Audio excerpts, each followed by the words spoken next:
My name is Shym. I use they, them pronouns, and I'm here with my friends, Laura and Chi, and business partner from Equity. Oh, is that your name? Equity in Motion? Yes, I think that's Hakima.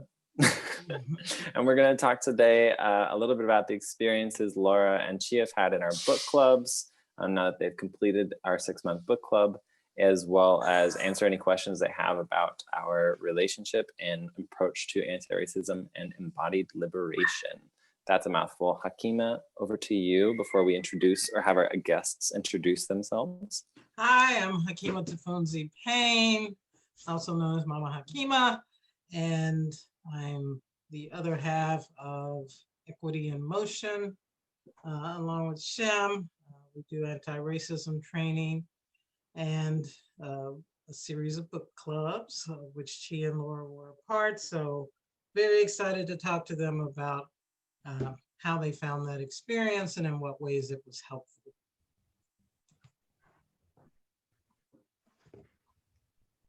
Laura, hi, would my you name like is to introduce Laura. yourself I'm next? Oh, sure. Yes, hi, my name is Laura. I'm a teacher in Kansas City. I've lived here for 19 years, and I have been personally on an anti-racism journey for a few years now, and decided to join Hakima and Shym's book club earlier this year to deepen my work.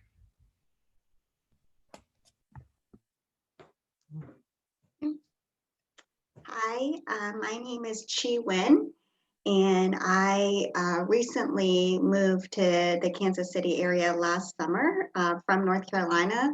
I lived in North Carolina for 16 years, but I was born in Vietnam and I grew up in Northern Virginia. And when I moved to Kansas City, I joined a gatherings church called the Open Table. And I made some friends there, joined their leadership team, and one of the other members of the leadership team posted about Hakima and Shym's book club and saying that if I wanted to get anywhere in my anti-racism journey, I would want to learn from the best, and that was Hakima. And so I immediately signed up. And I really, really don't like to read. But I felt that I needed to learn. And it was a place for me to start. All right, wonderful. Chi, did you know that that's where Shym and I met, was at Open Table? Really, Open Table means so much to me. I get more out of it than what I put into it. I feel that way. And the anti-racism cohort, I feel is so important to the KC area. I feel the work that they're doing is so important. And I feel so lucky to be a very, very, very small part of it.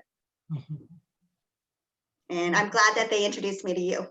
Wonderful. Me too. Me too. So you guys can begin wherever you like. Technically, you're interviewing us. But I'd love to hear just sort of overall, describe for our audience what the experience was and just what your overall perception was. I can go first, Laura, if you want. So as I mentioned, I'm not really big on reading, but I really do appreciate guidance. And I felt like that's what I got from the book club, is, after reading, having questions that were put out there for me, and not just for me, but for everybody in the club. So we could engage and learn from each other and learn from both of you as far as how the books made us feel and made us think. And I don't think, had I just read the book on my own, I would have been able to understand some of the things that I heard from both of you and also from the other people in the book club. So I really appreciated the guidance along the way. And if I had any question at all, it would be, I remember in one of the book clubs, you introducing Shym and saying that you felt, and I'm going to mess up your words, but you felt that they were very advanced in their anti-racist journey. And I wondered why you think that and how someone could become advanced. Right, because it probably, that kind of wording probably gives a hierarchical structure in a way that I really don't mean it that way. And so I'd love to answer that, but I think mostly Shym should answer that. But before we do, Chi, may I ask you, was there any one book, because we covered 6 books in 6 months, was there any one book that stood out or that was more impactful for you than the others? Or Yes. was just your favorite? My favorite was the last one, Me and White Supremacy. And maybe because I'm not a quote unquote reader, I felt that it was easier for me to follow along with as I read. And also I have this, I don't think it's a complaint, but at Open Table, they do a lot, they bring in a lot of speakers and it's on, different series. And sometimes I feel like it's over my head and the wording, like even just the word constructs of white supremacy, I feel like sounds a little bit too wordy and hard for somebody that maybe doesn't study it and do it a lot. And so I almost feel like sometimes things could be more put in simpler terms. And for me, that book felt like it was put in simple terms for me. And so I really enjoyed that book the most. Wonderful. So I'll go back to your question, which I think is a fair question, because I am sort of holding Shym up as an example, saying, hey, white people, look at this, white people, do what they're doing.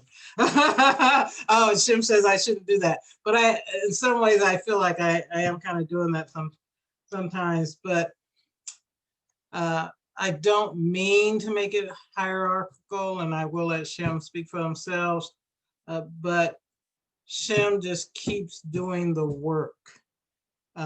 They just keep progressing toward their overall goal. I don't see Shym getting discouraged and saying, that's enough, I can't do it anymore. I can't be more anti-racist, or I can't keep working toward this goal anymore. But they just keep sort of plugging away, and they manifest that work by how they live their life. So, I see Shym doing things, not just pursuing relationships with Black people. I think people can use that as sort of an artificial marker. It's not that Shym is going broader, it's that Shym is going deeper. As evidenced by their relationship with me, I'd say there's a lot of depth to our relationship that doesn't easily happen between Black folks and white folks. I think Black folks and white folks do interact and do form relationships that are largely superficial. And I don't need any more superficial relationships in my life, and I don't think that's what Shym's looking for either. But it does require some courage, some fearlessness to pursue something that, one, you've been told is not of value. So first you have to reject that. And two, just seek the level of depth in it that we've achieved is not an easy thing. It wouldn't be in any relationship. But we've both been really steadfast in seeking that. So that's one of the examples I can point to. She is that Shym just continues on in the work and doesn't give up or even necessarily get too discouraged, but just sort of keeps plugging away. But what would you say about that, Shym? Yeah, I hate hierarchy. And so it definitely has actually, when we first started these book clubs, I was really confused why Hakima wanted me to be in this space with her, and that my caveat was that I didn't have to read the books, because I was like, I actually just I'm not a reader either. Plus I just didn't feel like I could commit to hosting and reading, and I just felt overwhelmed by that. And so for Hakima to be like, no, that's fine, you're still super valuable and I want you to be there, I was like, really? Okay, I'm just going to trust you that that's right. And then when she would introduce me at times like that, in that way of like, the reason Shym is here is because Shym has really made a profound change in their life, blah blah blah, it kind of felt a little like strange as well, where it's like poster childing a little bit, maybe not sure how white people were going to take that, not trying to become like an expert on something that I'm maybe not. I have grown a lot in the last 6 months with you all, in terms of just even accepting locating myself in this conversation, in like my anti-racism, like the phase of anti-racism that I'm in for myself, not the phase that everyone needs to go through necessarily, though I could make an argument for that. So yeah, I mean, it's still strange for me to trust Hakima and to trust myself to be a part of facilitating anti-racism practices. But I would say it feels like my responsibility to make it accessible. And I know that there are a lot of barriers to white people feeling like they can do things that leverage their privilege in a really effective way to change our society, change their life toward equity, and then eventually equality. People just like, equity feels like such a, whether you know the term or it's brand new to you, it feels like such like a what? How do we get there? And so a lot of people do the spiritual bypassing and just go straight to equality and be like, well, we're equal today and we just have to act like we're equal today, and therefore equity is, it's null and void. Or they're just like, I don't know where to start. I'm just one person, and I'm like, how do I be a part of that shift? Because we're not gonna get to equality without going through equity. So I've just tried to live my life in a way that was reflective of that, because I'm just like, I can't, you can't speak to something that you don't have the experience to. But you can also, and that's why I tell white people all the time, is like, you can also speak to experiences that you've learned about intimately without owning them as your own experience. Like if your family member has a really intimate experience of, I don't know, cancer or something, you may not be able to say like, I know what it's like to have cancer, but you can talk about what cancer does to a person from that perspective of intimacy. You could speak to the treatment, or you could speak to X thing. You're not going to be like, I know what it's like to have this thing in my body, but you can still speak to it with some amount of authority or expertise that another person who has not met anyone intimately that has cancer cannot, So I just try to enable people along the spectrum of anti-racism to be like, you have more at your exposure, at your access than you think, and more privilege than you even maybe realize, to create shifts in the world. And I think what Hakima has proven to me, I think this is the last thing I'll say, Hakima's proven to me is that it's a value to point that out in an example. And it's a value to show people representation. And I experienced that in my own gender journey. Is like when I see somebody who's trans, non-binary, and is putting things out there into the world that validate my experience, I feel so much more capable of holding myself in that day by day in my own circles.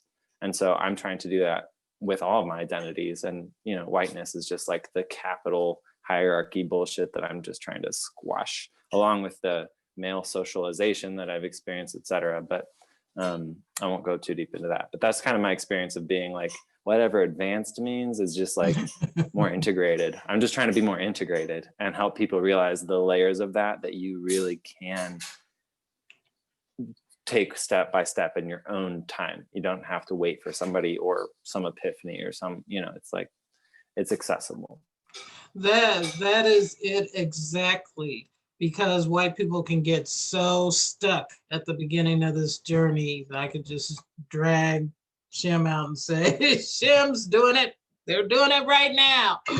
And so so yeah, you're an example. You serve as an example of that it can be done. I think it takes some courage and a little bit of fortitude, but you're already doing what they keep saying they can't do. So I bring you along to show them, yeah, you can do it. Those were really great answers. Thank you so much. The analogy to being able to speak to cancer but not going through it yourself really made sense to me. Thank you.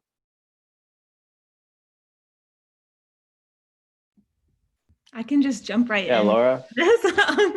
I've been thinking about, there was a meme that came around last summer when we first started the book club meetings that was about white women joining book clubs and how that, do you remember it, Hakima?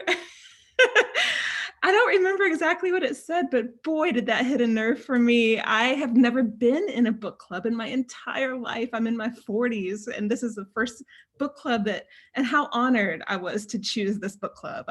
And nervous, because I know Hakima's work through her birth work, and admire deeply the work that you do in this community and in your life and everything. So I was so intimidated to be in this book club.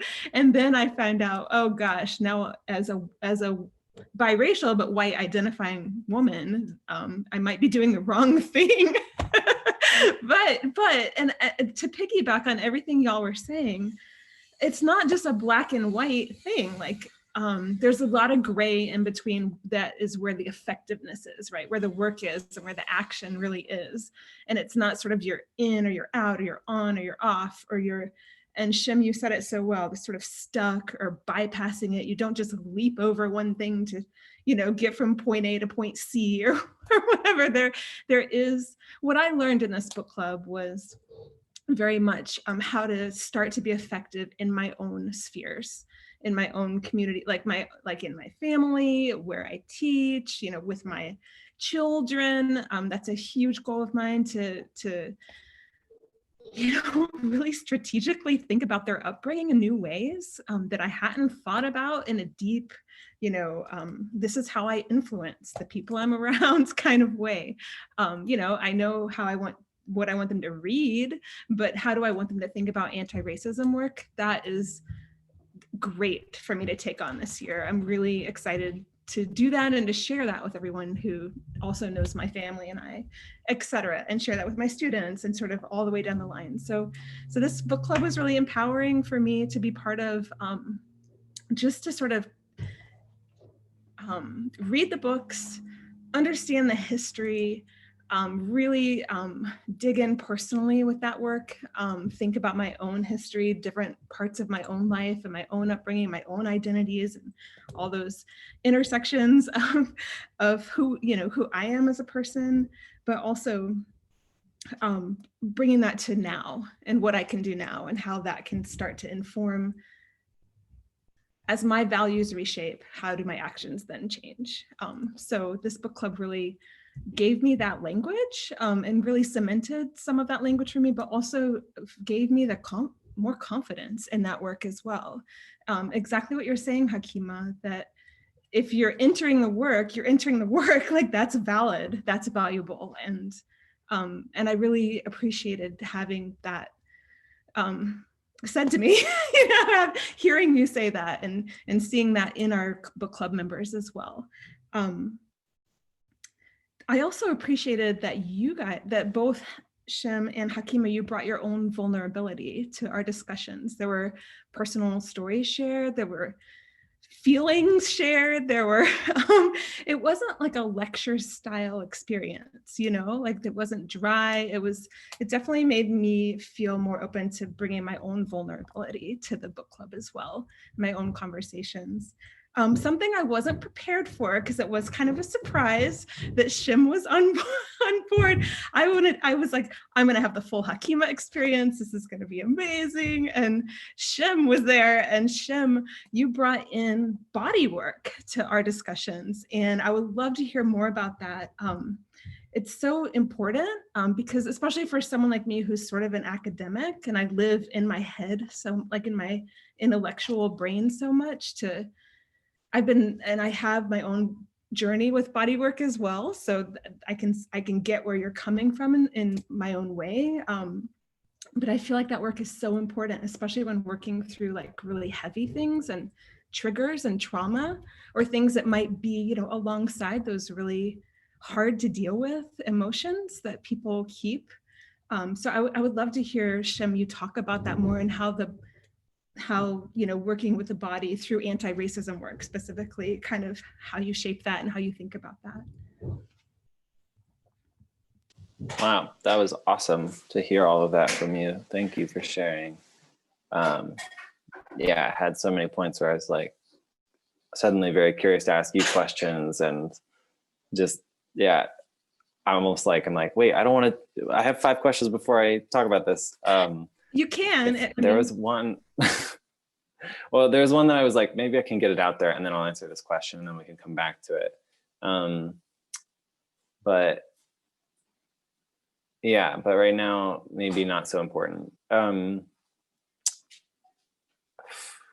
Body. So Resmaa Menakem, author of My Grandmother's Hands, who that book is one of the books in our next book club 2.0, references the body and culture with the terminology bodies of culture.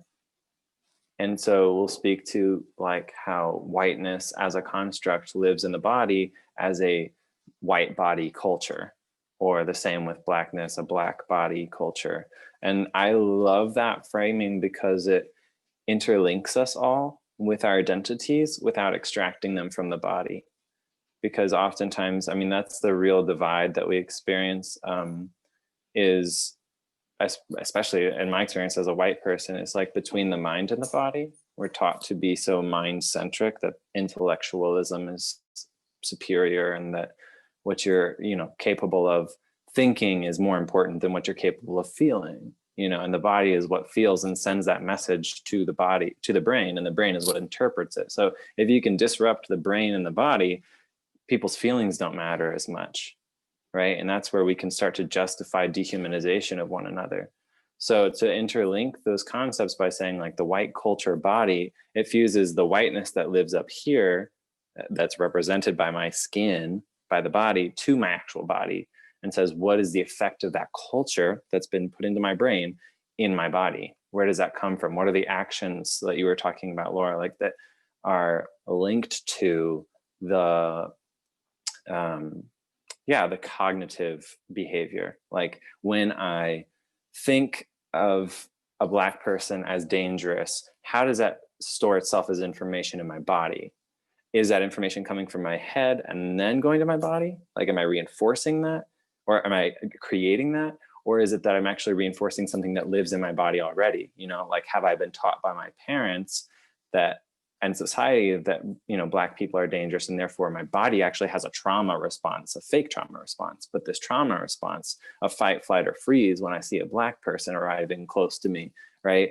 And for a white person who's experiencing that, that seems super real, and it is super real. But is that the base level of response that you want to invest in? Is that actually true? What is that based in is the question of body and mind. So that's how white supremacy works. That's how any system of oppression works.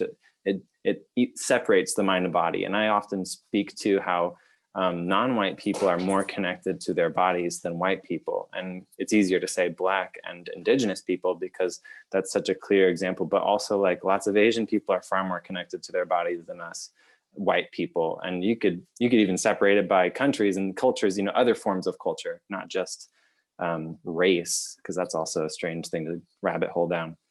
But we always talk about how non-white people are far more connected to their bodies. And that's because of the hierarchy that whiteness creates, where whiteness is equivalent to intellectualization and cognitive response, and anything else below that, is trying to work towards that, which means you have to give up some of your bodily response because the mind is being so valued. So if you want to be a part of normal society, which is white society, right? Because it's run by whiteness, white supremacy is the basis of it, and is exported consistently, right, these days, then you need to give up some of your connection to your body. So the way that I view this and the way that I like bringing into like the book club is like, this book club, you think it's an intellectual space. It's actually an embodied space when you make it that way, when you allow it to be that way. When I show up in vulnerability, I encourage you to show up in vulnerability, which means you need to feel things if I feel things. Otherwise, you've turned off the empathy, right? Which is the connection there. You've turned off the ability to relate to me. And I'm a white person. So what does that say about you? You know what I mean? So that's how living in my body is an act of radical anti-racism, and liberation for all people, because then I'm doing that with Hakima. And Hakima and I both get to talk about that experience of one another then, not even just of our own bodies, but we get to talk about that experience of one another. And that's relationship building on a bodily level. But we're using this book club as a really fun way to get there. So that's, it's as simple as breathing, and it's also as complex as white culture bodies. And what the hell does that mean? And what is all this, frameworking that I'm doing with my hands in this call right now? Go really deep. Hopefully that actually made sense. I'd love to hear if it made sense and what you take away from it. Yeah, I really appreciate that. It made a lot of sense. And now I really want to read My Grandmother's Hands, which is a book I've bought but not read. All the books, not all the books, but about half the books that we read in this first book club session, I had purchased and skimmed, but not really read. So it was another sort of level for me to have that accountability and that know that I had to be prepared like a good student to come ready to discuss. Yeah, it made a lot of sense. I really appreciate thinking about that space, because it's such a physical, well, is it metaphysical? It's like physical plus, we have to also be able to verbalize what our values are and how we're moving through this world. So it's great to see you working on those connections. Gia, I'd love to hear from you too. Thanks, Laura. Well, I'm sold. I wasn't going to sign up for the next book club, but I am tonight. And I'm going to ask other people to do so as well. Because, like I said, I'm not reading. For me, it takes time, and time where I just maybe don't want to be thinking too much. But I know that in the first book club, you encouraged us when we were speaking about how the books made us feel. We not only had to verbalize it, but we had to verbalize what our body was actually doing when we were talking about it. And I really don't think I made that connection until just now, when you say, like, if your mind and your body aren't connected, really you can't do the work. And so that makes a lot of sense to me now, and I think I can learn a lot more. And I didn't really understand like how reading books about the body and mind would help in my anti-racism journey and how that all related. But hearing that explanation, it makes a lot more sense. And, in our last book club meeting, I remember Hakima asking, what next? Now what? And I didn't really have an answer, except I wanted there to be a next step. And I think maybe my next step is just to continue to learn and then use these practices that not so much you're providing, but almost like saying, did you think about it this way? Whereas a lot of times if I'm reading something, I need someone to point it out. Did you think about it this way? And how did that make your body feel? And what does that do? And so I'm sold. So thank you. Yeah, that's excellent. I'm so happy to hear that, and happy that you're going to sign up, because I love having you. So I know that anyone you bring along with you will be wonderful as well. I just want to say that I'm a yoga teacher, technically speaking. Like, I'm trained in yoga, and I mean, there's so much to unpack when I say that I don't have time for, in terms of anti-racism and the yoga culture body of the United States and Western culture versus the roots of yoga. But I don't teach an asana practice, which is the physical practice of yoga. I know how to in the Western society, and I know how to in other forms, but I choose not to, because of how non-anti-racist that space usually is. But the things I've learned from connecting people with prompting from their mind to their body in an asana practice, when you're prompting someone into a pose in an accessible way, you're not telling someone how the pose feels. You might tell them sensations that might arise, but everything is based on facilitating their experience of themselves, not their experience of you. And that's what really resonates with me about embodiment work, is that I am not the path. I am not the token white person doing the work. I am not a pedestal. I am just someone who's figured out certain vocabulary for the experience I have in my body that I think might be useful for other folks as well.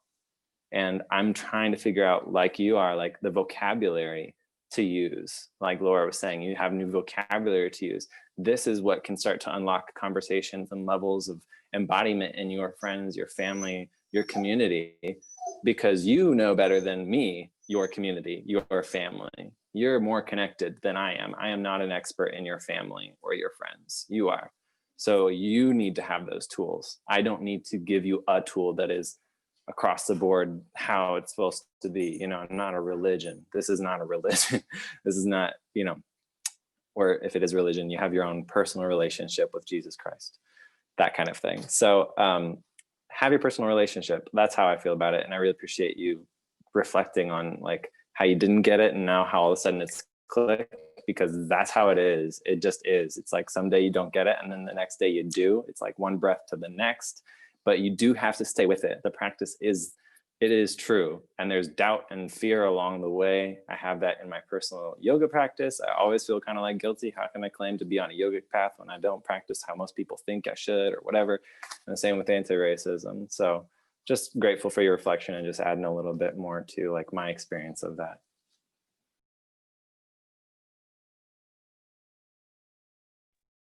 Hakima, you're totally right when you say that you just have to keep going.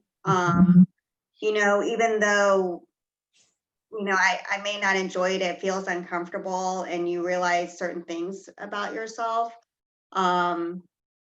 If you don't keep going, then there is no journey.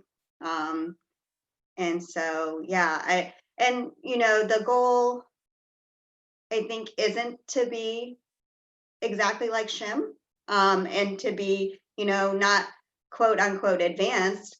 The goal is to keep going and to keep moving. So I thank you. Thank you. Yes, I'll agree with that, and I'll adjust my own vocabulary in the future. But I'm loving this conversation because Shym has a real clarity in expressing that part of the process, because folks do, hit this wall of unpleasant truth and don't know where to go from that. And Shym's like offering a path. You can go over, you can go around, but once you clear this wall, there's open path. You can keep going. And I feel like that's what I encountered that inspired me to do the book clubs was a lot of people stopped short at the wall, just sort of bemoaning their fate that, what do I do now? Just get to sit here against this wall and feel bad. It's like, no, the path, just get over that and there's a path again. So yes, that does sum up what I've seen in Shym, that they just keep on moving, and there's just amazing and wonderful things to be had further up that path if you just stay on it, stay with it. And that sort of sums up my relationship with Shym, just this wonderful gift of relationship that, not that we didn't have to work hard at it and we, hit bumps in the road and that sort of thing, but so worth it. So glad to have Shym as a part of my life, as a part of my world, that it's totally worth any hardship to know them and to co-join our worlds in this way. Definitely reminds me of the Iceland story. Did we tell that story, Laura and Chi, in the book club? Oh man. We might have missed their classic. club because we've talked about it before. Wow. So we should tell it now. You can start. All right, we're going to tell a slightly condensed version, though I don't think Hakima is very capable of condensing this story, to be honest, the amount of times we've told it. So we went to Iceland together, I don't know, 2 years ago now. That was our first trip ever together. And we decided to go to Iceland. That's like just about a year into like friendship. And it came on a whim, and we had a gust that filled our sails to get to Iceland. A gust of friendship filled our sails and took us to Iceland on that spontaneous trust, essentially, of one another, and that this investment in our relationship would work out how it needed to, whether that ended our relationship or deepened our relationship. So I think there was a willingness to explore the possibilities with, risk reward, thinking it was going to be more rewarding than, too deep of a risk. But there was risk for sure. I mean, Hakima was like, I'm going no matter what. And I was like, fine, go if you want. I'm not sure if I'm going yet. And then 2 weeks later, I was like, I bought my tickets. When did you buy yours? And she's like, I haven't bought it yet. And I was like, well, I'm going whether you're going or not. So anyway, yeah, we end up in Iceland, and our 3 days in Reykjavik, it's just a 5-day trip, 6-day trip, give or take. And then we have 2 days, or a night and a day, really, maybe a day and a night, that we were outside of Reykjavik. And for people who don't know Iceland, Reykjavik's the capital and the only place where there's a lot of people. And then you go around the island of Iceland, or you can go through it, and that's where all the beautiful, expansive nature is at. So we decided we're going to go to a hot pot, a hot spring that was mapped out just by a little, token on the map on this janky website. And we're just like, we're going to do it. We heard it was good things from Nick and Sarah Pickrell. Shout out Nick and Sarah of Open Table. And so we decided we're going to trek back through these mountains. Can't be too far. Should be pretty easy. Good hot pot time. It is downpouring torrentially on our way there. We have a rental car, and it is just torrentially downpouring. And we're trying to figure out where this weird offshoot road is. There's no internet service, so I'm looking at screenshots on my phone. We're just like we're gonna do it. We're here. When are we gonna be back in Iceland together? So we do arrive to what we think might be like the hot pot entrance trail, whatever.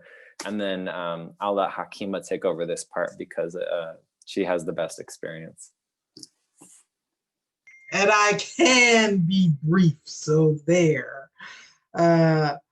So we park our car, and it's not torrential rain anymore, but it's a steady drizzle. It's about 55 degrees, so it's temperate. It's not freezing cold, but it's not hot either, and it's steady rain. So we get out, and we start along this path. Like Shym said, all there is a pin on the map, so we can't really tell how far back into this mountain canyon we have to hike till we get to this hot springs place. But we're on the path, and we head out, and we don't get very far, and we encounter a group of women coming out, and they do say, "Oh yeah, we got to it.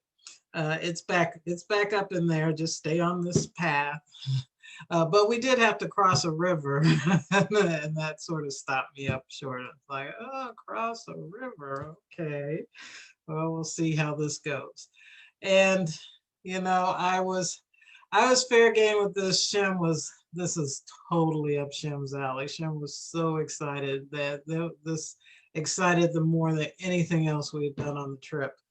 And so I was just all in because Shym was all in. So it's like, okay, I don't know about this crossing a river thing, but we'll see.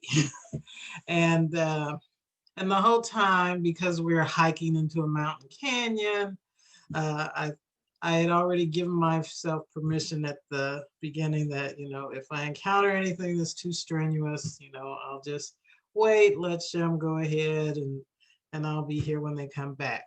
So off we go, and pretty soon we're hiking. We come to this little rivulet, this little stream, and I think, oh, there's the river they were talking about. And even that, Shym had to coach me over. It like came to my ankles. I mean, the water covered my hiking boots, so it went right up and over into my hiking boots. So it was, but in 3, 4, 5, 6 steps, I was across it. But even that terrified me because I'm not a water person. And of course, it's a mountain stream. The water's very cold. It's flowing very fast because we're in a canyon, so it's coming down off the mountain at a very high speed. But I got across. Shym sort of coached me, showed me a way across. I walked across, and Shym took a higher, more perilous road, and I took the low road that was safer. But we both got across and thought, oh, okay, that's no biggie. And then we continue the hike, and Shym, of course, is always ahead of me. And I hear Shym say, up ahead, I hear them say, oh shit. Because they had clearly come to the real river. That was not it. So I walked and caught up and looked at it and said, oh no, I will not be crossing that. It was very much white water, and it was up to our thighs. It was not ankle high, it was thigh high. And we were encountering groups coming and going. And I was seeing people who got to the river and turned back, who wouldn't do it.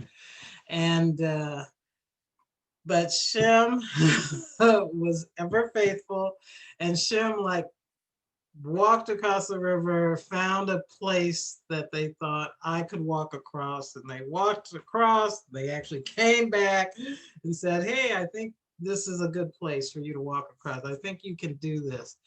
And it's like, it's still Shym, it's still really hard for me to believe that you got me to do that. Because it's hard for me to believe I got you to do that. Yeah, because I totally left myself off the hook, and I don't put my body in peril. You know, I'm a big girl, I'm up there in age, and I don't take risks with my body. I just don't do it. If it's something I don't think I can handle, I don't do it. And so you walked the path, you came back and you walked it. I mean, you crossed that river 3 times just showing me how to get across. And I thought, well, if you can do that, I can take this risk. And so you headed back across for the second. You had walked across, come back and told me it's okay, I just did it. We can do it together. And then you started across again a second time. And I said, okay, I can do this. I took a step, boom, fell right on my ass right into that river. and Shym, you know, you heard me scream, you turn around, you came back, you lifted me out of the water, and you gave me instruction. You said, you know, feel the surface, the rock against your foot, and get your footing sure. And I just kept repeating that in my head, that I need to find my footing first and then take a step. And then you sort of took off again. You proceeded back across the river, and I got up, I stood up, was on my feet, and then I took a step, took another step, boom, fell flat on my ass right in the river again. Except this time I was about halfway across. And I was like, I was sitting there and I was thinking, because now I was sitting in the river, so the water was up to my chin. It was like, because, you know, it's white water, it's fast flowing. And I was sitting there and I think, okay, I'm clearly not going to die. The water is not deep enough or fast enough to carry me away because I'm just sitting here in the middle of it. I just need to get up, get my feet under me, get my footing, and walk across this damn river. Because I'm in the middle. I can retreat if I want, but it'd be the same number of steps to get all the way to the other side. And so Shym came running back again to lift me out of the water. And I said, no, let me sit here. Let me sit here in this water. Of course, I'm soaked from head to toe. Let me sit here, get my head on straight, figure out how I'm going to do this, and then I will walk across this river. So Shym backed up. They went on back across the river. And when I was ready, I got up, found my footing, and finished crossing the river with no more falls. And that's what I did. And we continued this hike, which had several more perils, but that was the worst one. But we finished it. We found our hot pot. We stripped down to our underwear because we forgot our swimsuits in the car, and went swimming in this hot pot. And then we hiked back out. And it was cold. It was not even satisfactory beyond that we made it. I was freezing. I'm a natural cold person. You were colder than me. I had this extra padding, so I didn't mind it. Right. Shym was colder than me. I was disappointed. The view to me made up for the temperature of the water. So we expected it to be, you know, a hot pool, but the rain had cooled it down because there had been so much rain. So it wasn't as hot as it usually is, but the view was so stunning. I mean, there were mountains all around us on every side. It was just the most majestic thing, and I loved it. I loved it. The rain coming down, the slow drizzle, the gray skies that kind of gave it this ethereal light, and these beautiful mountains all around us. To me, it was just a grand experience, and every bit worth what it took to get there. Yeah. So that's pretty much it. I mean, there's so many little moments in it that make it up. And I think that's why we tell this story, is because it suddenly became a whole analogy, whatever, for our relationship and like the journey of relationship, and how it takes two individuals to choose the journey together for the story to come out of it, essentially. So I And think I like that's, your part, Shym, because you're saying, there were several times I said, "Oh, okay, Shym, this is as far as I go. You just go ahead. I'll wait till you come back." But I probably said that 3 or 4 times on that hike. But you never accepted that, and you later made the point that it wouldn't have been as fun for you if you just ran off, done your own thing, and then come back. That doing that journey with me, even though it was clearly a lot of work for you, was what made it a more satisfying journey than if you just, it's like, "Oh, okay, well, she can't do it, but I can. Here I go," you know. And it was yeah, I would amazing. not have been satisfied if I got to that cold, hot pot by myself and just was like, well, I shouldn't even come, at that point. So yeah, your journey with me was my reward. It was not the end result. Mm. And just learning what I learned about myself and all that was amazing. I really started a new journey of self-discovery about my own personal fears, how I live within my fears, how to overcome my fears. All of that got started with that incident, because I really had to ignore those voices in my head and trust you. And that was a new chapter. That totally started a new chapter for me. Yeah. So open to anything if you guys want to say anything, but feel free to just not say anything too. Just felt like that story, if you hadn't heard it, is kind of essential to our relationship. It's going to go in our book and our movie some point. The movie. Hakima Shym, the movie. I like the part, Hakima, that you you got there with help. Mm. And I think with any journey, the help and the guidance is so important. Not all things are meant to be done by yourself. So it's a beautiful story. I just love the image that you painted of the mountains around you, and that reward. I mean, what a fountain of strength to like picture and draw on and be filled with anytime you want. It reminds me of the first time I had a child. I took with me a photo of a landscape that was really inspiring to me to look at as I was birthing, to just lose myself in that, that scene of nature, the power of nature. And yeah, I can relate to that. It's kind of back to that idea body in this work too. And that's significant for me because ironically, I didn't care about the hot pot. We're going because Shym wanted to do this. They were excited about the hot pot. And I ended up being enthralled with it.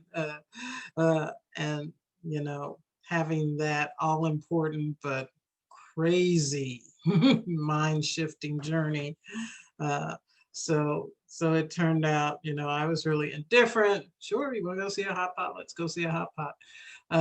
But in the end, just, loved that moment of just being in the water and hearing the complete stillness and silence and just looking everywhere I look, just mountains all around me. It's beautiful. Well, thanks, Chia and Laura, for taking time to talk with us and reflect on your experience of being in community with us. I truly view you both as community, that we did not start as necessarily. We've grown into that together, and I really appreciate that. And tune in next time for our story about Hakima driving down the mountains of Colorado from We are 10,000 feet not down. telling that story. So never you mind, audience, about that. We'll get there. We'll get there. Thank you, guys. We Anything appreciate else, you. Hakima? We appreciate you being a part of this journey. Thank you so much for taking time out of your day to do this podcast with us. We appreciate you. Of course. Thank you. I Thank you love all so the work that much. both of you do. Thank you. All right. See you later. Have a beautiful night. Thanks so much. Thanks. Y'all too. Take care. Bye, Bye. everyone. See you. Don't forget to register, Chi. Don't forget. Oh, don't worry, I'm gonna do it right now. Okay, good. Bye. Bye. Bye. Bye.